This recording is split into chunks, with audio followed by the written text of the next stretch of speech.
के सीन में जीसस की एंट्री होगी हीरो की तरह, और सारा कुछ बदल जाएगा। परमेश्वर का आत्मा कह रहा है, वो कह रहा है सारा कुछ बदल जाएगा यीशु मसीह के नाम में। आमीन। ऊंचाई आशीष। मैंने कहा आपकी लाइफ के सीन में, आपकी लाइफ की फिल्म में यीशु मसीह की एंट्री होगी और सारा कुछ बदल जाएगा यीशु मसीह के सामर्थ्य नाम में। आमीन। ऊंचाई आशीष हमारी है। Hallelujah, hallelujah. मैं भविष्यवाणी करता हूं, आज से आप एक बड़े मिरेकल को अपनी लाइफ में देखोगे। मैं भविष्यवाणी करता हूं, आज से बड़े मिरेकल को अपने फाइनेंस लाइफ में देखोगे। मैं भविष्यवाणी करता हूं, आपके परिवार के मेंबर्स बचाए जाएंगे और बपतिस्मा लेंगे।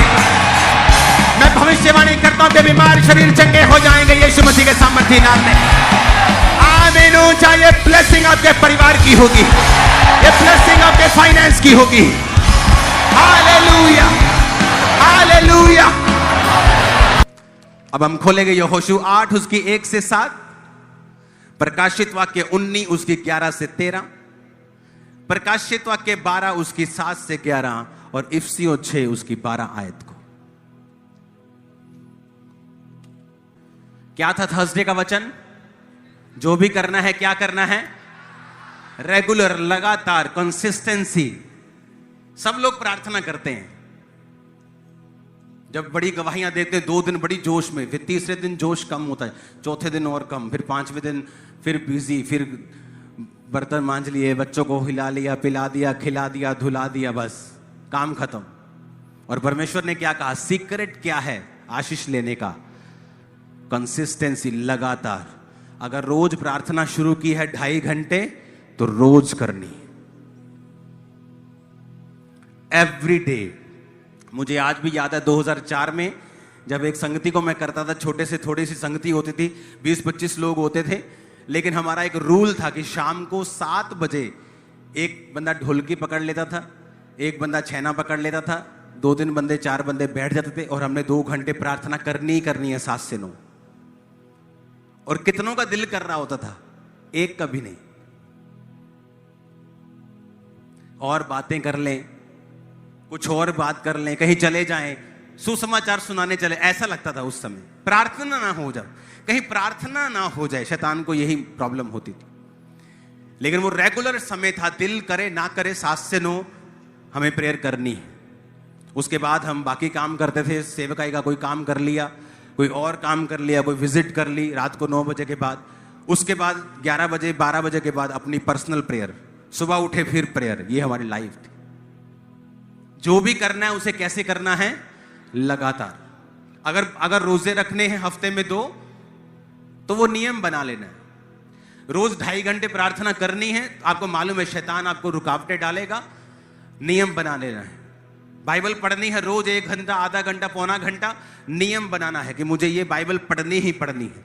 आप ऐसा करके देखो, आप करके देखो, आपको फर्क नजर आएगा, एक करंट नजर आएगा, एक आपको फायर नजर आएगा, आपको एक प्रेशर फील होगा आत्मा में, जो परमेश्वर का आत्मा अजीब तरीके से आपको आगे ले जाएगा। और आपको सराउंडिंग में, अपने आसपास एक ग्रेस फील होगी, आपके लोगों के आसपास आपको कंट्रोल फील होगा, जो पहले कभी फील नहीं होता था।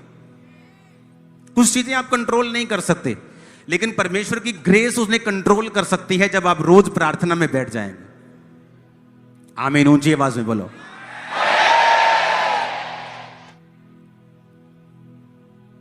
हालेलुया। यहोशू 8 उसकी 1 से 7 में लिखा है, तब यहोवा ने यहोशू से कहा, मत डर, तेरा मन कच्चा ना हो, कमर बांध कर सब योद्धाओं को साथ ले और ए पर चढ़ाई कर, और मैंने ए के राजा को, उसकी प्रजा और उसके नगर और देश समेत तेरे वश में कर दिया है।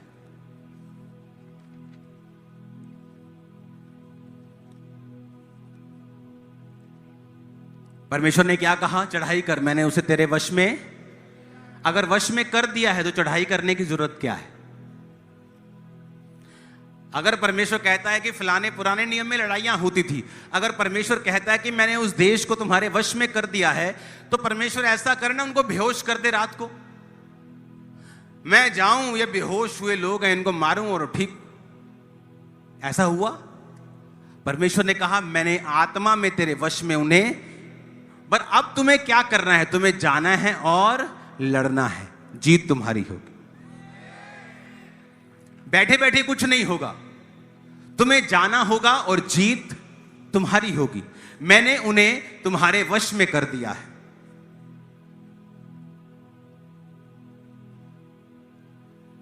प्रकाशित वाक्य 19 उसकी 11 आयत में लिखा, फिर मैंने स्वर्ग को खुला हुआ देखा और देखता हूं कि एक श्वेत घोड़ा, उस पर एक सवार है जो विश्वास योग्य और सत्य कहलाता है। वह धर्म के साथ न्याय और युद्ध करता है। कौन है ये न्याय कर युद्ध करने वाला? उसकी निशानी क्या है? कि वो विश्वास योग्य है और सत्य कहलाता है। कौन है सत्य? आगे 12 में लिखा, उसकी आंखें आग की ज्वाला हैं, उसके सिर पर बहुत से राज मुकुट हैं, उन पर एक नाम लिखा है जिसे उसको छोड़ कोई नहीं जानता। वह लहू छिड़का हुआ वस्त्र पहना है, उसका नाम परमेश्वर का वचन है। ऊंची आवाज में हालेलुया बोलो जरा। उसका नाम परमेश्वर का क्या है? वो कौन है? जीसस। वो विश्वास योग्य है, सत्य कहलाता है। आंखें आग की ज्वाला हैं। क्यों आग की ज्वाला के समान लिखा? जब सोना दिखने में सुंदर लगता है, लेकिन जब आग की ज्वाला में जाता है वो एक्सपोज होता है कि ये 22 कैरेट है, 18 कैरेट है, 24 कैरेट है, कितने कैरेट है।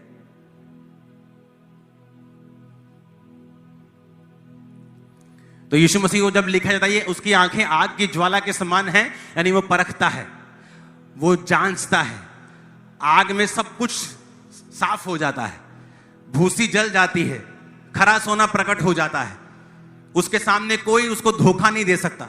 आग को आप धोखा नहीं दे सकते। आग को ये नहीं बोल सकते आग ये शुद्ध सोना है, तो आग ये नहीं मान लेगी। आग उसको जला के चेक करेगी। तो यीशु मसीह के सामने जब बोला जाता है कि आंख के उसकी ज्वाला के समान उसकी आंखें हैं, यानी उसके सामने सब नंगे हैं।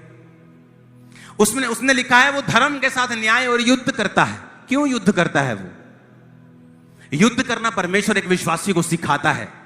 मैंने विश्वासी देखे हैं जिन्होंने युद्ध नहीं किया, मसीह में होने के बावजूद भी उन्होंने उन गवाहियों को हासिल नहीं किया जो कर लेनी चाहिए थी।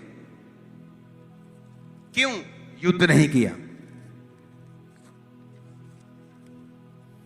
बहुत सी औरतें हैं ऐसी जो अपने हस्बैंड के साथ प्यार वाला युद्ध नहीं करती। उनको पता है उनके हस्बैंड को ये वाला खाना नहीं देना, ये वाली चीज नहीं खाने के लिए देनी, पर वो नहीं करती। और जब हस्बैंड फिर छोटी उम्र में जाता है फिर रोती, क्योंकि तुमने युद्ध नहीं किया, जो करना चाहिए था वो नहीं किया। और परमेश्वर कहता है कि वो युद्ध करता है। परमेश्वर के अंदर यीशु मसीह को कहा गया वो धर्म के साथ न्याय और युद्ध करता है। आप फाइट नहीं करेंगे, आप वो कभी हासिल नहीं करते जो आप डिजर्व करते हो। कि ये लड़की बड़ी सुंदर है जी, इसको अच्छा हस्बैंड मिलना चाहिए, ये आदमी बड़ा पढ़ा लिखा है, इसको अच्छी बीवी मिलनी चाहिए। इस तरह से तो लोग जो डिजर्व करते हैं दुनिया ही अलग हो जाएगी। लेकिन आप देखते हैं कई बार जो आदमी डिजर्व करता है उसे वो नहीं मिलता। आपकी जॉब में आपके बॉस की कई बार जो क्वालिफिकेशन या उसकी जो योग्यता होती है अपने नीचे काम करने वालों से भी कम होती है, क्योंकि जो आप डिजर्व करते हैं आपको वो नहीं मिलता। जिसके लिए आप फाइट करते हैं आपको वो मिलता है। आपको जो फाइट करते हैं, लड़ते हैं जिसके लिए। अब हमारी लड़ाई क्या क्या है? वचन कहता है प्रकाशित वाक्य 19 उसकी 11 और 13, प्रकाशित वाक्य 12 उसकी 7 से 11 और इफिसियां 6 उसकी 12 आयत में लिखा है, क्योंकि हमारा मल्ल युद्ध मांस और लहू से नहीं परंतु प्रधानों, अधिकारियों और संसार के अंधकार के हाकिम और दुष्टता की आत्मिक सेनाओं से है जो आकाश में है। कहते तुम्हारा युद्ध शैतान के साथ है। तुम्हारा युद्ध, तुम प्रार्थना में बैठे हो और तुम्हें गंदी बातें याद आ रही हैं। तुम्हारा युद्ध किसके साथ है? तुम्हें लगता है, कलीसिया को लगता है हमारा सबसे बड़ा दुश्मन सरकार है, हमारा सबसे बड़ा दुश्मन वो है जो हमारा विरोध करता है। तुम एक लड़ाई में हो, लेकिन तुम्हारा विरोधी वो नहीं है जो तुम्हारा विरोध कर रहा है। तुम्हारा विरोधी शैतान है जो तुम्हें परमेश्वर तक जाने से रोक रहा है। इसलिए जब तुम प्रार्थना करने के लिए बैठते हो दुनिया का हर काम तुम्हें याद आता है। जब तुम प्रार्थना करने के लिए बैठते हो हर गंदी चीज तुम्हें याद आती है। तुम्हारा फोन तुम्हें याद आता है, अच्छा काम भी तुम्हें याद आ जाएगा। शैतान कुछ भी करेगा, अच्छा या बुरा, तुम्हें प्रार्थना के जीवन से दूर करने के लिए, क्योंकि शैतान जानता है अगर तुम प्रार्थना में तुमने फाइट की, तुमने आत्मिक लड़ाई को लड़ा, तो परमेश्वर पहले से ही उन चीजों को तुम्हारे वश में कर चुका है। तुमने सिर्फ लड़ना है और उन्हें ले लेना है। चंगाई तुम्हारे वश में है कि नहीं? क्या बोला? कहता मेरे कोड़े खाने से तुम चंगे। अब मुझे मालूम हो गया कि बीमारी मेरे वश में है, पर मुझे क्या करना होगा? लड़ना होगा। परमेश्वर कहता एक के ऊपर चढ़ाई कर, ये दुश्मन का नगर तेरा है। उसी तरह प्रभु कहता है मैंने शैतान को तेरे वश में कर दिया है, मैंने बीमारियों को तेरे वश में कर दिया है। लेकिन आदमी सोचता है मेरे वश में कर दिया तो ये मेरे वश में क्यों नहीं है? सिर दर्द तो वहीं का वहीं खड़ा है, बांझपन तो वहीं का वहीं खड़ा है, शैतान तो वहीं का वहीं खड़ा है। क्योंकि अब तुम्हें लड़ना है, क्योंकि परमेश्वर ने कहा ये सब तो मैंने तुम्हें दे दिया है, अब तू फाइट कर और जीत तेरी होगी 101%। अब ये मालूम होगा कि ये काला पीले के ऊपर मुझे लड़ना होगा, ये बीमारी के लिए मुझे लड़ना है। किसके साथ लड़ना है?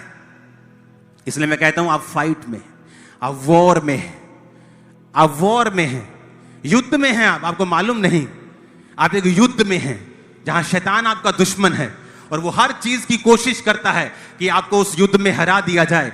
आप परमेश्वर के साथ कनेक्शन ना बना पाए, आप प्रार्थना ना कर पाए, परमेश्वर के वचन के ऊपर खड़े ना रह पाए, जो प्रभु का वचन कहता है आप उसको अंगीकार ना कर पाए। वो चाहता है ऐसा।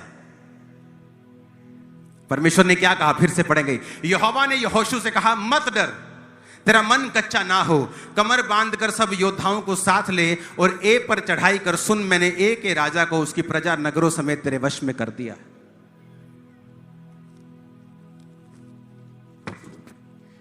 अब मेरे को आत्मिक बातें छोड़ दो जरा, 2 मिनट सोच दो, ऐसे संसार की तरह से सोचो। क्या सचमुच परमेश्वर ने उसको वश में कर दिया था? नहीं, सांसारिक रीति से नहीं किया ना, आत्मिक रीति से कर दिया, सांसारिक रीति से। हां, मान लो आप सारी प्रजाओं में यहोशू हूं, हाँ, मैं उठ के कहता हूं प्रभु ने वो 7 वाला देश हमारे वश में कर दिया है। बीच में वो बोलेगा अच्छा है यार। आप समझ रहे हो कि नहीं? बोलेगा अगर वश में कर दिया तो फिर वो राजा आके सरेंडर कर देगा। अगर वश में कर दिया तो वो लोग बेहोश हो जाएंगे, अपने आप आ जाएंगे, बोलेंगे हमारे देश पे कब्जा कर लो। ऐसा तो कुछ नहीं हुआ, वो तो बड़े अच्छे हैं, तो पार्टी कर रहे हैं। आपको लगता है बीमारी अपने आप सरेंडर कर देगी, शैतान अपने आप आके सरेंडर कर देगा? जब परमेश्वर कहता है कि मैं तुम्हें सांपों पर अधिकार देता हूं, पर तुम्हारा अंगीकार क्या है? जादू टोना हल्ले भी मेरे जीवन च काम करता, मुझे दुष्ट आत्मा बहुत सताती है, ये बीमारी मेरे लाइफ में 20 साल से है, तुम्हारा अंगीकार ये है। परमेश्वर कहता मैंने तेरे वश में कर दिया है, अब जा और उसे जीत ले। और अगर आप आगे पढ़ेंगे उसकी 2 आयत को, जैसा तूने यरीहो और उसके राजा के साथ किया वैसा ही ए और उसके राजा के साथ भी करना। पशुओं समेत उसकी लूट तो अपने लिए रख सकोगे, परंतु उस नगर के पीछे की ओर अपने पुरुष घात में लगा दो। यहोशू ने सब योद्धाओं समेत ए पर चढ़ाई करने की तैयारी की और यहोशू ने 30,000 पुरुषों को जो शूरवीर थे चुनकर रात को ही आज्ञा देकर भेजा और ये आज्ञा दी, सुनो तुम उस नगर के पीछे की ओर घात लगाकर बैठे रहना, नगर से बहुत दूर ना जाना, सबके सब तैयार रहना। मैं अपने सब साथियों समेत उस नगर के निकट आऊंगा और जब वो पहले के समान हमारा सामना करने को निकलेंगे, हम उनके सामने से भागेंगे और ये सोचकर कि वो पहले के समान भागे जाते हैं, वो हमारा पीछा करेंगे और हम उनके सामने से भागकर उन्हें नगर से दूर ले जाएंगे और तुम घात में से उठकर नगर को अपना कर लेना, क्योंकि तुम्हारा परमेश्वर यहोवा उसे तुम्हारे वश में कर देगा। क्या किया उन्होंने? समझने वाली बात है। परमेश्वर कहता मैंने वो देश तुम्हारे वश में कर दिया। तब भी यहोशू को प्लान बनाना था और प्रभु से प्रार्थना की, प्रभु प्लान क्या है? प्रभु ने कहा तू ऐसा कर, उनके जहां उनका नगर है उसके पीछे की ओर अपनी सेना लगा दे। उसने 30,000 योद्धाओं को पीछे लगा दिया और तू कहता तू आगे से उनसे लड़ने के लिए जाना। जब वो आगे से तुम्हें लड़ता हुआ देखेंगे, सारे तुम्हारा सामना करने को निकलेंगे, और जब सारे इधर आ जाएं, तुम पीछे वाले लोगों को इशारा करना, वो उन्हें मार देंगे। मतलब स्ट्रेटजी, योजना, डिवाइन प्लानिंग। जब आप परमेश्वर आपसे कहता है कि मैंने तुम्हें सांपों पर अधिकार दिया है, बिच्छुओं पर, शैतान पर, बीमारियों के ऊपर, कमजोरियों के ऊपर, श्रापों के ऊपर, उस गरीबी के ऊपर, तो उसके बाद जब तुम परमेश्वर के साथ मेल मिलाप में बैठते हो, प्रार्थना करते हो, परमेश्वर आगे की योजना बताता है। अब इसको लेना कैसे है? बेटा तू 2 घंटे प्रार्थना कर, आज तू गैर भाषा में प्रार्थना कर, आज तू बाइबल ज्यादा पढ़, आज तू रोजा रख। ये परमेश्वर की योजना होती है। जब आप फिर परमेश्वर की हुजूरी में बैठते हैं कि जो युद्ध परमेश्वर ने मुझे करने के लिए बोला है, और ये बोला है कि मैं इसमें जीत जाऊंगा, अब मुझे उसे जीतना कैसे है? मान लीजिए परमेश्वर का आत्मा आपको वचन पढ़ते हुए आपको लगता है कि मुझसे बात की है, तू बच, तेरा घराना बचाया जाएगा। आपका हस्बैंड अभी बचा नहीं है, आपकी वाइफ बची नहीं है, आपके बच्चे शायद बचे नहीं है, कोई भी हो सकता है। फिर आपको ये मालूम होगा कि परमेश्वर का वचन ये कहता है कि ये बचाए जाएंगे। अब आगे क्या? अब मुझे लड़ना है। लड़ना कैसे है? आप प्रार्थना में बैठ जाएंगे। आपके पास टीवी है, आप टीवी को छोड़ देंगी, सास बहू ये वो फलाना नागिन शागिन सब छोड़ देंगी। आप बैठेंगी प्रार्थना में, आप प्रेयर में बैठेंगी। आप 1 दिन, 2 दिन, 10 दिन, 20 दिन परमेश्वर का आपसे बात करेगा। अपने हस्बैंड से प्यार से बात कर, या अपने हस्बैंड से इस विषय में बात कर, अपने बच्चे से इस तरह से कर। वो अलग होगा उससे जो आप रेगुलर करते हो। क्यों? क्योंकि आप प्रेयर में बैठ गए हो और अब परमेश्वर आपको योजनाएं बता रहा है। आप मेरी बात समझ रहे हो कि नहीं? फिर जब वो आपको योजनाएं बताता है, फिर आप उसी तरह से चलना शुरू करते हैं, और धीरे धीरे धीरे जो वचन में आपके लिए जीत लिखी है, तू तेरा घराना बचाया जाएगा, उसके कोड़े खाने से जो चंगी हो चुकी है, आपकी लाइफ में पूरा होना शुरू हो जाएगा। आप समझ रहे हो कि नहीं? अब एक तरफ परमेश्वर कहता है कि तू तेरा घराना बचाया जाएगा, दूसरी तरफ आपका व्हाट्सएप ऑन है, फेसबुक, इंस्टाग्राम ये स्क्रॉल हो रहा है 2-2 घंटे, कमेंट्स चेक हो रहे हैं, स्क्रॉल हो रहे हैं, टीवी पे कौन सा प्रोग्राम आ रहा है, कौन सी नेटफ्लिक्स पे नई पिक्चर आई है, सब कुछ देख लिया। तो वायदा कैसे पूरा होगा? परमेश्वर कहता है यहोशू ये नगर तेरा है। बड़ा नगर था, हट्टा कट्टा, यहां तक कि जब यहोशू अपने भेदिए भेजता था कि जाके नगर को देखो, तो बोलते भाई साहब गलती से भी चढ़ाई मत करना, बड़े बड़े लोग हैं वहां पे, 7-7 फुटे मार देंगे हमको। लेकिन परमेश्वर क्या कहता था? डर मत, तेरा मन कच्चा ना हो। मान लीजिए आप एक 150 किलो के पहलवान हैं और सामने आपके 25 किलो का एक कांगड़ी पहलवान खड़ा है। हां, आपको आपका कोच कहेगा मत डर, तेरा मन कच्चा ना हो। आप समझे नहीं? मान लो 150 किलो का बंदा सामने 30 किलो के बंदे से लड़ने जा रहा है, उसका कोच क्या कहेगा? ओ जा यार, चपेड़ा मार दो, खत्म कर, कहेगा कि नहीं? पर अगर 50 किलो का आदमी सामने 100 किलो के आदमी से लड़ने जा रहा है, उसको डर लगेगा। कोच बोलेगा कोई गल नहीं, कोई गल नहीं, हौसला रख, तेरा मन कच्चा ना होए। इसका मतलब परमेश्वर यहोशू को इसलिए कह रहा था तेरा मन कच्चा ना हो, तेरा मन ना घबराए। क्यों कह रहा था? क्योंकि सामने वाले लोग क्या थे? मजबूत थे। आमीन। मत डर, तेरा मन कच्चा ना हो, कमर बांध कर सब योद्धाओं को साथ ले। आप मेरी बात समझ रहे कि नहीं? परमेश्वर इसलिए यहोशू को कह रहा था कि मत डर, तेरा मन कच्चा ना हो, क्योंकि सामने का दुश्मन हैवी था। लेकिन प्रभु कह रहा था मैंने तुझे वो देश दे दिया है। समझे नहीं क्या? आपको हो सकता है आपका हस्बैंड बड़ा क्रूल टाइप का आदमी हो, बोलेगा जे तू मसीदा ना लिया तेरा मैं ढिड पाड़ देना। हाँ, कहते ना ऐसे, तेरा सिर पाड़ देना। आपको लगता है कि ये आदमी नहीं बच सकता, डॉक्टर ने बोल दिया ये कैंसर हो गया, आप नहीं, मैं बचूंगी। ये दुष्ट आत्मा बड़ी भारी है 20 साल से। आप अगर अपनी शारीरिक आंखों से देख रहे हो, आप कभी नहीं देख सकोगे कि परमेश्वर आपसे क्या कह रहा है। इसलिए प्रभु ने कहा यहोशू उनकी ओर नहीं देखना है, मत डर। क्यों कहा? क्योंकि वो बड़े थे, हट्टे कट्टे थे, आधुनिक थे, ये कोई इस्टेब्लिश देश थोड़ी था। चलते फिरते 20 लाख लोग थे, कोई सेना थोड़ी थी तोपों वाली, वो सेनाएं थी, तोपें थी, डिफेंस सिस्टम था। आज इजराइल से क्यों डरते हैं लोग? जब वो मिसाइल फेंकता है, इजराइल के पास डिफेंस सिस्टम है। जैसे देश में मिसाइल एंटर करती है, 99.9% मिसाइलें वो खत्म कर देते हैं। इनके पास कोई डिफेंस नहीं है इजराइलियों के पास। तब परमेश्वर कहता मत डर, तेरा मन कच्चा ना हो, वो तेरे वश में कर दिए गए हैं। आज मैं भविष्यवाणी कर रहा हूं, वो बीमारी तुम्हारे वश में कर दी गई है, वो गरीबी तुम्हारे वश में कर दी गई है, वो गरीबी तुम्हारे वश में कर दी गई है, वो शैतान तुम्हारे वश में कर दिया गया है आज से, अभी से। Hallelujah, hallelujah. यीशु का आत्मा तुमसे कह रहा है, वो बीमारी तेरे वश में कर दी गई है, वो शैतान तेरे वश में कर दिया गया है, वो गरीबी आज से तेरे वश में कर दी गई है। जा, लड़ और जीत और गवाही के साथ अभी साथ मेरे बेटे, मेरी बेटी। हालेलुया, आमीन, आमीन। वो तेरे वश में कर दी गई है। बंद कर दे सोना जब तक तू जीत नहीं जाता। हालेलुया।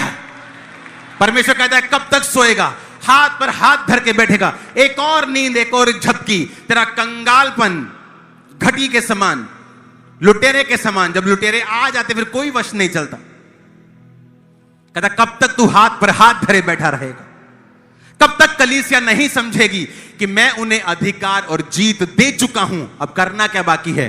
तुम्हारा बाकी है लड़ना। लेकिन अभी भी तुम्हें यही लगता है कि मुझे लड़ने की जरूरत नहीं, मैं एक बार ले हैंड करा लूं बस। ले हैंड के पर्पस अलग हैं, वो सिर्फ हीलिंग के लिए नहीं होता। तुम लड़ सको इसकी ग्रेस आप पे आती है। बंधन टूटते हैं, हीलिंग भी होती है, डिलीवरेंस भी होती है। सिर्फ ये मकसद नहीं हो। अगर ले हैंड से तुम्हारी फाइट खत्म हो जाए फिर क्रिश्चियनिटी कहां रह जाएगी? ले हैंड डिफरेंट पर्पसेस हैं।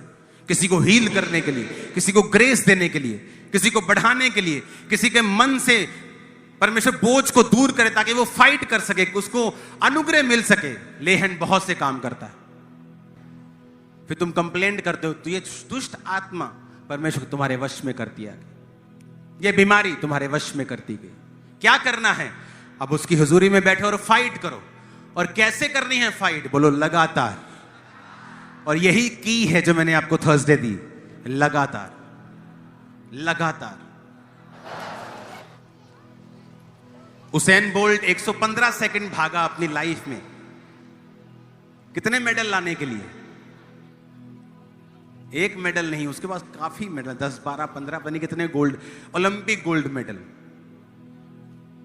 कहता उस 120 सेकंड को मत देखो, मैंने 20 साल ट्रेनिंग की है उस 120 सेकंड दौड़ने के लिए।